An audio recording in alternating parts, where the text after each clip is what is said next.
नमस्कार, मैं हूं सिद्धांत और स्वागत है आपका एमपी डिबेट में। और आज की डिबेट का मुद्दा है विजयपुर की हार पर घमासान।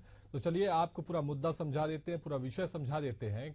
मध्य प्रदेश में विजयपुर विधानसभा सीट पर हुए उपचुनाव में भाजपा की हार के बाद जारी घमासान थमने का नाम नहीं ले रहा है। पार्टी के कद्दावर नेता और केंद्रीय मंत्री ज्योतिरादित्य सिंधिया, बीजेपी प्रदेश महामंत्री भगवान दास सबनानी आमने सामने आ गए हैं। विजयपुर उपचुनाव में प्रचार को लेकर दिए गए सिंधिया के बयान को सबनानी ने सिरे से खारिज कर दिया है। ऐसे में हार के मंथन के बीच बीजेपी में इसे लेकर तकरार भी हो रही है। 23 नवंबर को मध्य प्रदेश की विजयपुर सीट पर उपचुनाव के नतीजे सामने आए थे, जिसमें बीजेपी उम्मीदवार रामनिवास रावत को हार का सामना करना पड़ा था। कांग्रेस के मुकेश मल्होत्रा ने रावत को 7,228 वोटों से हराया है। यह हार बीजेपी के लिए बड़ा झटका थी, क्योंकि सारे प्रयास के बाद भी पार्टी जीत दर्ज नहीं कर पाई। सीट को जीतने के लिए ही भाजपा ने कांग्रेस विधायक रहे रामनिवास रावत को पार्टी में शामिल किया था, साथ ही उन्हें वन मंत्री का पद भी दिया गया था। इसके बाद भी पार्टी को हार का सामना करना पड़ा। भाजपा की हार के बाद कई तरह के सवाल खड़े हुए। इसमें सबसे बड़ा सवाल ये था कि केंद्रीय मंत्री ज्योतिरादित्य सिंधिया ने यहां प्रचार क्यों नहीं किया, जिस पर शनिवार को ग्वालियर में केंद्रीय मंत्री ज्योतिरादित्य सिंधिया ने कहा कि मैं जनता का सेवक हूं, अगर मुझसे वहां प्रचार करने के लिए कहा जाता तो मैं जरूर जाता। ये हार चिंता की बात है, इसे पर चिंतन करना होगा। वहीं बीजेपी प्रदेश महामंत्री भगवान दास सबनानी ने ज्योतिरादित्य सिंधिया के बयान पर पलटवार करते हुए कहा कि विजयपुर उपचुनाव में स्टार प्रचारकों की सूची में केंद्रीय मंत्री सिंधिया का नाम था, उन्हें प्रचार के लिए आमंत्रित किया गया था। प्रदेश में मुख्यमंत्री डॉक्टर मोहन यादव और पार्टी के प्रदेश अध्यक्ष वीडी शर्मा समेत कुछ अन्य नेताओं ने उनसे विजयपुर आने को आग्रह भी किया था, लेकिन उन्होंने व्यस्तता के कारण नहीं आ पाने की बात कही थी। ऐसा बिल्कुल नहीं है कि उन्हें बुलाया नहीं गया था। वहीं कांग्रेस का कहना है कि बीजेपी में सिंधिया जी को सिर्फ अपमान ही मिलेगा। वो तो हमेशा आपके परिवार को रानी लक्ष्मीबाई का हत्यारा मानते रहे हैं, अंग्रेजों का गुलाम कहते रहे हैं। वैसे अब तो आपकी राहुल जी से बड़ी आत्मीय मुलाकात भी हो चुकी है, तो हम तो यही कहेंगे, घर आजा परदेसी, तेरा देश घर बुलाए रे। ऐसे में सवाल उठता है कि बीजेपी के अंदर खाने में क्या सब कुछ ठीक चल रहा है? आखिर सिंधिया के इस बयान के क्या मायने हैं? क्या सिंधिया बीजेपी से नाराज चल रहे हैं? आज इसी विषय पर चर्चा करेंगे, लेकिन उससे पहले देखिए राजनेताओं की प्रतिक्रियाएं। जो मुझे कहना था मैंने कह दिया है। ग्वालियर में कल भी कहा था, आज भी कहा था, अगर मुझे बोला गया था तो मैं जरूर जाऊंगा। मध्य प्रदेश भारतीय जनता पार्टी के सम्मानीय प्रदेश अध्यक्ष आदरणीय विष्णुदत्त जी शर्मा, प्रदेश के संगठन महामंत्री आदरणीय हितानंद जी, मध्य प्रदेश के माननीय मुख्यमंत्री डॉक्टर मोहन यादव जी ने उनको आमंत्रित किया था, उनसे आग्रह किया था कि आप यहाँ आए, लेकिन उनके अन्यत्र व्यस्तता के कारण वो विजयपुर में समय नहीं दे पाए। विजयपुर उपचुनाव में प्रचार में न जाने पर सिंधिया जी कह रहे हैं कि मुझसे कहा नहीं गया था, कहा होता तो मैं जरूर जाता चुनाव प्रचार में। उन्हीं की बात पर नहले पे दहला मारते हुए भाजपा के प्रदेश संगठन ने बाकायदा भगवान दास सबनानी से एक आधिकारिक बयान जारी करवाया कि सिंधिया जी से सभी प्रदेश के वरिष्ठ नेताओं ने आग्रह किया था कि कृपया चुनाव प्रचार पर जाएं, लेकिन उन्होंने कहा था मैं व्यस्त हूं इसलिए वो नहीं गए। सिंधिया जी, अब हम इसको क्या समझें? आपके खिलाफ साजिश समझें या भाजपा की रस्साकसी समझें? तो सिंधिया भाजपा, मूल भाजपा के बीच में पिछले काफी समय से चल रही है। वैसे सिंधिया जी, हम तो आपसे इतना ही कहेंगे, भाजपा का मूल चरित्र यही है। वो तो वैसे भी आपको, आपके परिवार को शुरुआत से गालियां देते आए हैं, आपको अंग्रेजों का एजेंट कहते आए हैं। चलिए इसी पर विषय पर बात करने के लिए, चर्चा करने के लिए हमारे साथ खास मेहमानों का पैनल जुड़ चुका है। सभी से आपका रूबरू करवा देते हैं। गुंजन चौक से बीजेपी प्रवक्ता हमारे साथ जुड़ी हुई है, मैम आपका बहुत स्वागत है। विक्रम चौधरी जी हमारे साथ कांग्रेस प्रवक्ता जुड़े हुए हैं, आपका भी बहुत स्वागत है। वहीं राकेश शर्मा भोपाल ब्यूरो चीफ भी हमारे साथ जुड़े हुए हैं, आपका भी बहुत स्वागत है। मेरा पहला सवाल गुंजन जी आपसे है, क्योंकि आपके ही नेता की जो इर्द गिर्द यहाँ पर बातें हो रही हैं, जो चर्चाएं हो रही हैं, अब सवाल आपसे ये है कि आखिर ज्योतिरादित्य सिंधिया प्रचार करने विजयपुर गए या नहीं गए? ये तो सवाल यहाँ पर है ही, क्यों नहीं गए आखिर? अब यहाँ पर भगवान दास सबनानी भी कह रहे हैं कि हमने तो उनको बुलाया था, लेकिन वह वहां पर नहीं पहुंचे, व्यस्तता का हवाला दे दिया। आखिर बात क्या है? साफ बात समझ में नहीं आ पा रही है। देखिए, भारतीय जनता पार्टी की एक मूल मंत्र है, अपनी बात इसे करूंगी, सबका साथ, सबका विकास, सबका विश्वास और सबका प्रयास। तो यहाँ पर जिस तरह सभी का विकास होता है साथ में मिलकर, उसी तरीके से हर क्षेत्र के विकास के लिए सभी भारतीय जनता पार्टी के कार्यकर्ता प्रयास करते हैं एक साथ मिलकर। ये सामूहिकता के साथ चलने वाली पार्टी है, ये परिवार है, ये एक परिवार, भारतीय जनता पार्टी परिवार के रूप में आगे बढ़ रही है, जिसका एक उद्देश्य है जनता का कल्याण हो, जनता की सेवा हो और एकजुटता के साथ विचार विमर्श करके पूर्ण रूप से आगे बढ़ने वाली पार्टी है। लेकिन कांग्रेस इसमें हमेशा नेगेटिव नैरेटिव सेट करने की कोशिश करती है, एक नकारात्मकता फैलाने की कोशिश करती है, नफरत फैलाने की कोशिश करती है और जनता को बरगलाने की कोशिश करती है। पहले कांग्रेस को अपने दामन में झांक के देखना चाहिए। ये जीतू पटवारी जी की अध्यक्षता में बनी हुई कांग्रेस आज पूर्ण रूप से कितनी बिखरी हुई है।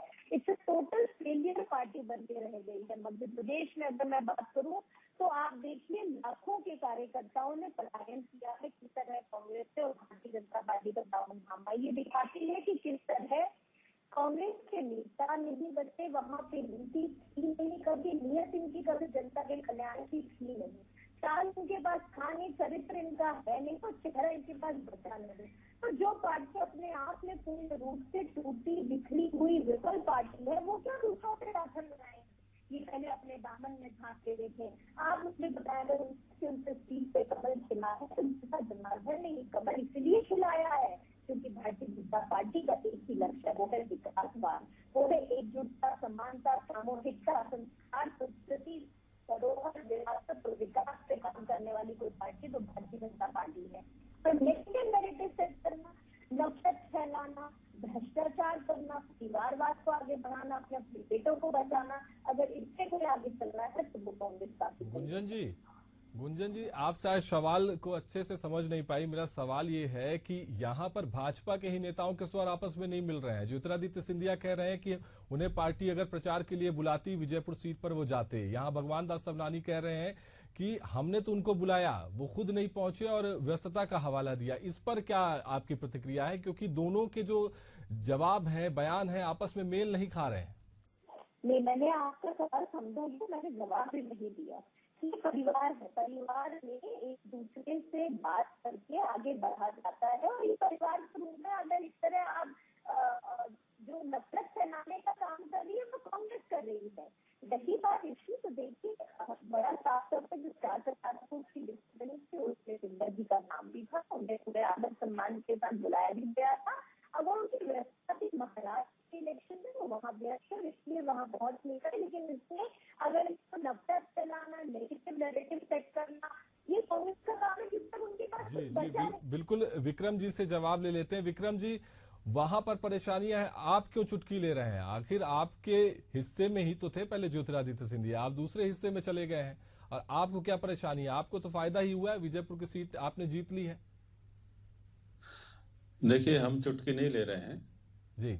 विषय ये है कि आपस में ये लोग लड़ रहे हैं और यहाँ हमारे साथी प्रवक्ता की जो खिसियाहट है, झेप है, वो दिखाई दे रही है। आप पूछ कुछ रहे हैं, वो कुछ और बता रहे हैं।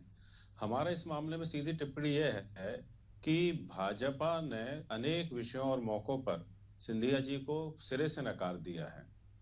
जिंदा होना और जिंदा नजर आने की राजनीति का दंभ भरने वाले सिंधिया जी अब जिंदा नजर आने के लिए कुछ करेंगे क्या? एक बात। दूसरी बात यह है कि ये बताइए और इनसे सीधा पूछिए कि झूठ कौन बोल रहा है? सिंधिया जी झूठ बोल रहे हैं या भगवान दास सबनानी के माध्यम से भाजपा का संगठन झूठ बोल रहा है? यदि सिंधिया जी झूठ बोल रहे हैं तो संगठन उनसे माफी मंगवाएगा या उनको कोई नोटिस जारी करेगा। और यदि भाजपा का संगठन झूठ बोल रहा है तो सिंधिया जी अब आपके जिंदा नजर होने की राजनीति करेंगे या फिर आपकी राजनीतिक श्रद्धांजलि होने ही शेष रह गया है? और इनसे, गुंजन जी से कहिए कि जो आप सवाल पूछ रहे हैं उस पर सीधा जवाब दें। कांग्रेस इसमें कहीं नहीं है, विषय भाजपा के नेताओं के बीच ही टकराव का है। हम तो इसमें आपस में हम ये कह रहे हैं कि सिंधिया जी, आपकी जितनी बेइज्जती हो सकती थी हो गई है और भाजपा आप पे लांछन लगा रही है, आप भाजपा पे लांछन लगा रहे हैं। इसमें कांग्रेस को घसीटने की और कांग्रेस पे इधर उधर के आरोप लगाने की कोई आवश्यकता नहीं है। पहले अपना घर सुधारिए, हम तो बहुत अच्छे से जीतू पटवारी जी के माध्यम से के नेतृत्व में जबरदस्त तरक्की कर रहे हैं, और हमने 2 चुनाव में दिखा भी दिया। जहां विजयपुर में जीत हासिल करी, वहीं जो है बुधनी में हमने लगभग 1 लाख वोट जो है वापस लौटाए। तो विक्रम जी, आपने भी तो घर वापसी की बात कह दी है, बोल दिया है आपने घर वापसी कर लें। दरअसल मैं बताऊं आपको, हो ये रहा है कि भाजपा में कांग्रेस के नेताओं का जो अतिक्रमण हुआ है, उससे पूरे भाजपा में बड़ी खलबली मची हुई है। अब आप देखिए कि बौखलाहट और उपेक्षा इस कदर है कि भूपेंद्र सिंह जो बड़े वरिष्ठ नेता है, उन्होंने तक ये कह दिया कि सरकार मेरे ही फोन रिकॉर्ड करवा रही है। तो भाजपा में अब कांग्रेस से गए नेताओं को निकालने का एक बड़ा भारी अभियान चला हुआ है। ये उसकी शुरुआत के तौर पर आप इसको देख सकते हैं। जहां सिंधिया कांग्रेस में महाराज की हैसियत का आनंद लेते थे, अब बेचारों की दरबारी होने तक की औकात नहीं रह गई है। भगनान दास समनानी जैसे बहुत ही छोटे नेता सिंधिया को सीधा झूठा साबित कर रहे हैं, और धीरे धीरे भाजपा जो है कांग्रेस के नेताओं से मुक्ति पाना चाहती है। और इसको भांपते हुए अनेक जो कांग्रेस से भाजपा में जो नेता गए हैं, वो चोरी छुपे अपने दूत जो है कांग्रेस कार्यालय में भेजने लगे हैं। गुंजन जी, जवाब दीजिए। आप पर हमला किया आपकी पार्टी पर, विक्रम जी।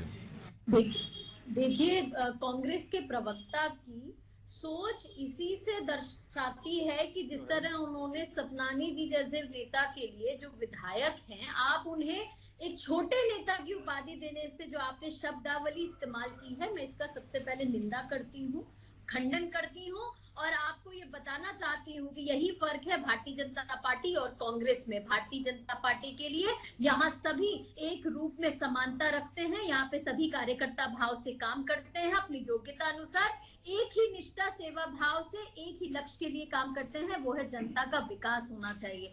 लेकिन कांग्रेस इस तरह जो विभाजन की रणनीति अपनाने की बात करती है, आप देखिए, कभी ये दोनों की लड़ाई की बात करते हैं, कभी ये जाति के नाम पे बांटते हैं, कभी ये रंगों के नाम पे बांटते हैं, और अब ये छोटा नीचा ऊंचा क्या क्या शब्द आप इस्तेमाल कर रहे हैं विक्रम जी। शर्म आनी चाहिए आपको। यही भाव आपका है, कांग्रेस का यही चरित्र है। कांग्रेस पूर्ण रूप से फेलियर पार्टी की तरह सिद्ध हो रही है और बिखरी हुई पड़ी हुई है। यही आपकी विचारधारा है हमारे लिए। हर एक कार्यकर्ता, चाहे वो छोटा कार्यकर्ता हो, बड़ा कार्यकर्ता हो, हमारे यहाँ ये कहीं पे भी कोई जिस तरह आपने आकलन लगाने की कोशिश की ना, ये हमारे यहाँ नहीं होता। हमारे यहाँ ये वो पार्टी है भारतीय जनता पार्टी जहाँ तीसरी पंक्ति में वो बैठे हुए कार्यकर्ता को मुख्यमंत्री बनाया जाता है। ये वो पार्टी है जहां एक मध्यम परिवार से आए हुए चाय वाले को प्रधानमंत्री बनाया जाता है। ये आपके जैसे छोटे बड़े कई विचारधारा है, ये आप अपने घर में रखें। ये भारतीय जनता पार्टी उनके अमेरिका भ्रमण के फोटो हैं, कहाँ के चाय वाले? हमारे यहाँ सभी का एक सम्मान है, और उसी सम्मान के साथ हम हमारे सबके साथ रहा जाता है। अरे तो सपनानी जी को सिखाओ सम्मान, सिंधिया जी को सिखाओ सम्मान। कि आपने अपने कार्यकर्ताओं के साथ, मैं याद दिला दूं, आपका विधानसभा चुनाव के समय कुर्ता फार राजनीति जो आपके यहाँ चल रही थी, कुर्सी मार राजनीति जो आपके यहाँ चल रही थी, जिस तरह कार्यकर्ता आपके पास पहुंच रहे थे तो दिग्विजय सिंह जी उन्हें कमलनाथ जी के पास भेजते थे, और कमलनाथ जी दिग्विजय सिंह जी के पास। ये है आपकी अपनी कार्यशैली। अरे अभी मंत्री की उपस्थिति में, पटवारी जी की उपस्थिति में पिटाई हुई है। हमारे कार्यकर्ताओं पे झूठे मुकदमे दर्ज कराए गए।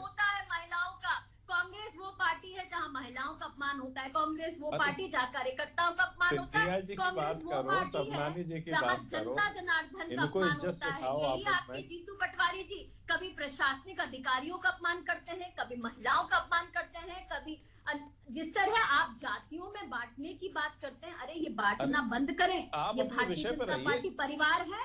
यहाँ पे चाहे सिंधिया जी हो या कोई और वरिष्ठ नेता, यहाँ हम सब एक परिवार के रूप में आगे बढ़ रहे हैं। आपको तकलीफ है, आपको यही तकलीफ है, इसलिए आप इतना नेगेटिव नैरेटिव सेट करने की कोशिश कर रहे हैं, क्योंकि जनता ने आपको निकाल फेंका है मध्य प्रदेश से 29 के 29 सीट पे कमल खिला के। अब आपको ये एकता आपको भा नहीं रही, और इसीलिए आप चाहते हैं जिस तरह जब हिंदू यात्रा की बात होती है वहां भी आपको तकलीफ होती है, वहां भी आप सवाल खड़ा करते हैं। अगर भाजपा की एकता हो या हिंदुओं की एकता हो, आपको तकलीफ होती है, क्योंकि आप जानते हैं पूरे प्रसंग में कांग्रेस कहीं नहीं है।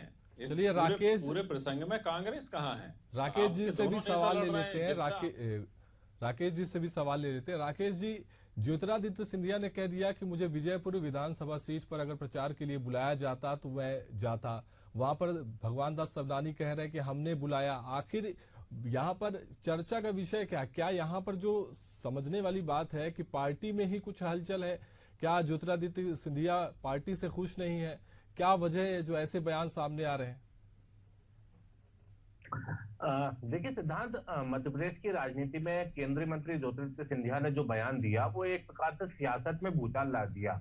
दरअसल यदि हम पिछले 2 दिनों की बात करें तो इसी कारण से, यानी उनके इसी बयान के कारण से जो है बीजेपी को, यानी जब उन्होंने सुबह जब ये बयान दिया ग्वालियर में, तो शाम को बीजेपी को सामने आकर अपने विधायक भगवान दास सबनानी जी के माध्यम से जो है ये बयान दिलवाना पड़ा कि उन्हीं की पार्टी के जो उनको बुलाया गया था, और लेकिन उनकी व्यस्तता महाराष्ट्र चुनाव में थी, इस कारण से वो नहीं आ पाए। दरअसल देखिए, यदि हम बात करें तो करीब 4 साल पहले सिंधिया जी ने जो है बीजेपी ज्वाइन की थी।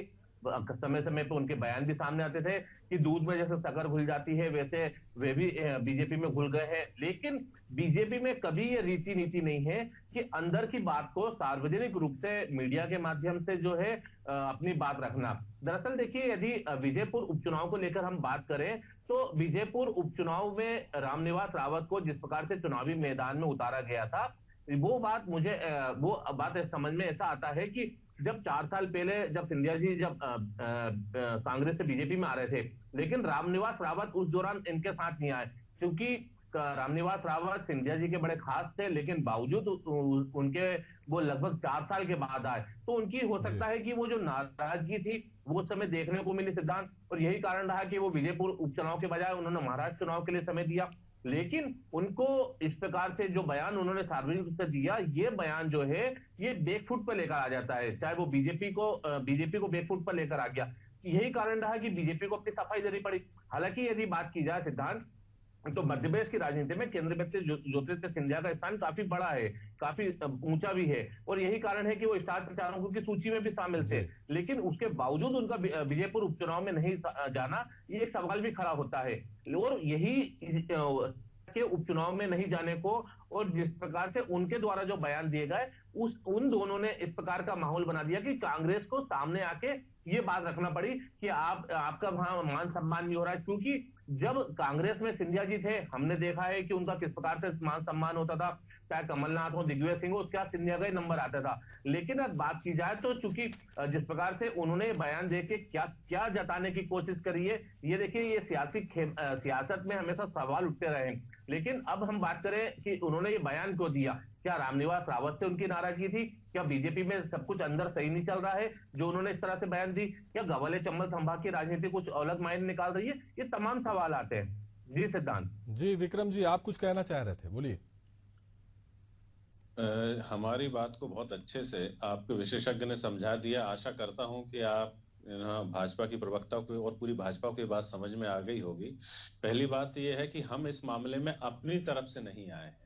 इन दोनों की लड़ाई में हमने दूर से टिप्पणी की है और ना ही हम इस लड़ाई के पीछे की वजह है। और जैसा कि विशेषज्ञ महोदय ने बताया है कि मामला यही है कि उनके नेतृत्व में भाजपा ज्वाइन नहीं करने से सिंधिया नाराज थे, और सिंधिया का जो कथित दावा है कि चंबल क्षेत्र में मैं वहां का सर्वा नेता हूं, सारे कांग्रेस मेरे अंडर में थी, तो इससे ये पता चलता है कि जब सीधे तौर पर रामनिवास ने इनके साथ ना आकर सीधे भाजपा में ज्वाइनिंग की, उस बात से वो खफा थे। और यही वजह है कि वो किसी प्रकार का चुनाव प्रचार करने नहीं गए। ये बात आप अच्छे से भाजपाइयों को समझा दीजिए कि लड़ाई आपके घर में है, हमें ज्ञान देने की कोई आवश्यकता नहीं। और विशेषज्ञ महोदय ने यह भी कहा कि सबनानी जी की जो हैसियत है, उन्होंने बिल्कुल स्पष्ट कर दिया कि उस हैसियत के हिसाब से उन्होंने जो सिंधिया को आड़े हाथों लिया है, उससे सिंधिया जी की हैसियत भी बता दी गई। अब सिंधिया जी से निवेदन है कि वो जिंदा नजर आए, नहीं तो श्रद्धांजलि करवा लें अपनी, और क्या है। गुंजन जी, बीजेपी बैकफुट पर आ गई है क्या ज्योतिरादित्य सिंधिया के बयान पर? और जो अब भगवान दास सबनानी ने भी बयान दिया है, पलटवार किया है, इससे पार्टी में भी अब जो है हलचल है, क्योंकि कुछ ना कुछ तो बयान वहां पर भी निकल रहे हैं और चर्चाएं हो रही हैं, क्या कहेंगी? देखिए सिद्धांत जी, विक्रम जी की बात में फिर जिस तरीके से हैसियत जैसे शब्दों का वो इस्तेमाल कर रहे हैं, ये उनकी वही छोटी सोच दर्शाती है।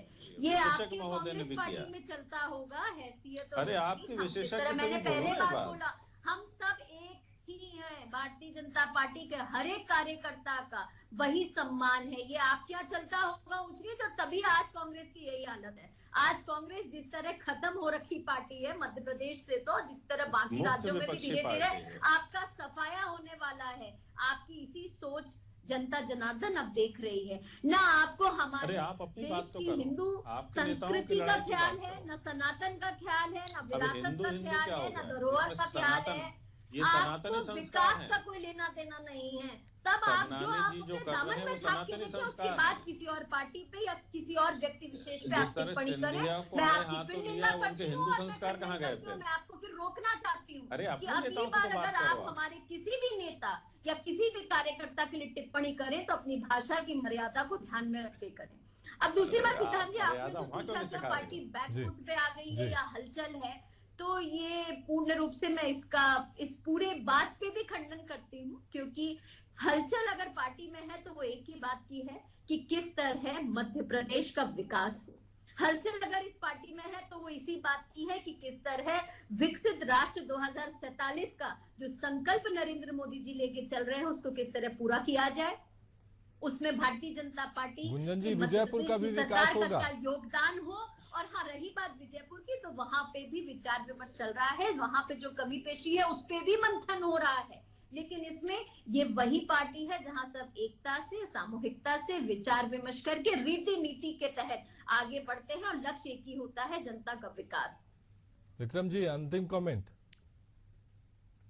आप मुझे इनसे एक कमेंट तो विषय पे करवा लीजिए। ये तो कांग्रेस की बुराइयां गिना रही हैं, सनातन हिंदू तक पहुंच गई है, दो आपस में लोग लड़ रहे हैं। इनकी कथित हिंदूवादी पार्टी को क्या हो गया? ये सनातनी संस्कार हैं क्या? देखिए, मैं आपको बताता हूं कि ये जो कुछ पूरा एपिसोड है बड़ा दुर्भाग्यपूर्ण है। भाजपा ने 600 से ज्यादा विधायक और पूर्व विधायक, सांसदों आदि का दल बदल करवाया है। इससे पूरी भाजपा की छवि खराब हुई है, प्रदेश की छवि खराब हुई है। और जो लोग दल बदल करके आए हैं, अब वो जनता के सामने जाने की हैसियत उनकी बची नहीं है। रामनिवास जी का हालत आपने एक सीट पे जीत के आप बीना आप इनसे पूछिए, बीना की विधायक निर्मला सप्रे का क्या हाल है? वो आपको इस्तीफा देकर जनता के सामने नहीं जा पा रही है। वो हालात इतने खराब हैं कि ये राजनीतिक नैतिकता, जो हिंदू धर्म ग्रंथों का मैं इनको हवाला देता हूं कि नैतिकता वो सत्य हिंदू धर्म ग्रंथों में सबसे ज्यादा है। आप बीना में इस हिंदूवाद और सनातन संस्कृति को ले जाइए, उनसे इस्तीफा दिलवा के उनको फिर चुनाव लड़िए। आप मुझे बताइए कि जो हिंदू धर्म ग्रंथों के संदर्भ से आप मुझे बताइए कि निर्मला सप्रे किसके साथ हैं? आप अपनी राजनीतिक नैतिकता और राजनीतिक मजबूती का परिचय दीजिए, उनका इस्तीफा करवाइए, उनसे फिर कहिए कि चुनाव लड़े। आप हिंदू धर्म और उसकी जो जुड़ी मर्यादाएं उनको तार तार करते हैं। आप लोग हिंदू धर्म का बार बार वहां इस्तेमाल करते हैं जहां हिंदू धर्म और सनातन की बात नहीं आनी चाहिए। राजनीतिक विमर्श जानता है कौन हिंदू और सनातनी के साथ खड़ा है। ये वहाँ बीना में जाओ, हम तो चुनौती दे रहे हैं कि बीना आके चुनाव लड़िए। मुझे शायद दर्शकों को बताने की जरूरत नहीं है, ये हमारी देश की जनता, मध्य प्रदेश की जनता बखूबी जानती है। बीना में आइए, चुनाव लड़िए हमारे साथ। किस तरीके से आपने सनातन को जब डेंगू मलेरिया बोला जाता था तब आपकी पार्टी चुप्पी साधी हुई थी। जिस तरह आरोप प्रत्यारोप का दौर चलता रहेगा और आप तीनों का इस चर्चा पर सार्थक चर्चा करने के लिए शुक्रिया। और ये जो बहस है ये लगातार चलती रहेगी, क्योंकि बीजेपी के अंदर खाने में क्या सब कुछ ठीक चल रहा है, क्योंकि ज्योतिरादित्य सिंधिया ने जो बयान दिया है उसके बाद अब इस तरह के सवाल उठना लाजमी है। और इसी के साथ इस डिबेट में इतना ही। मुझे दीजिए इजाजत, नमस्कार।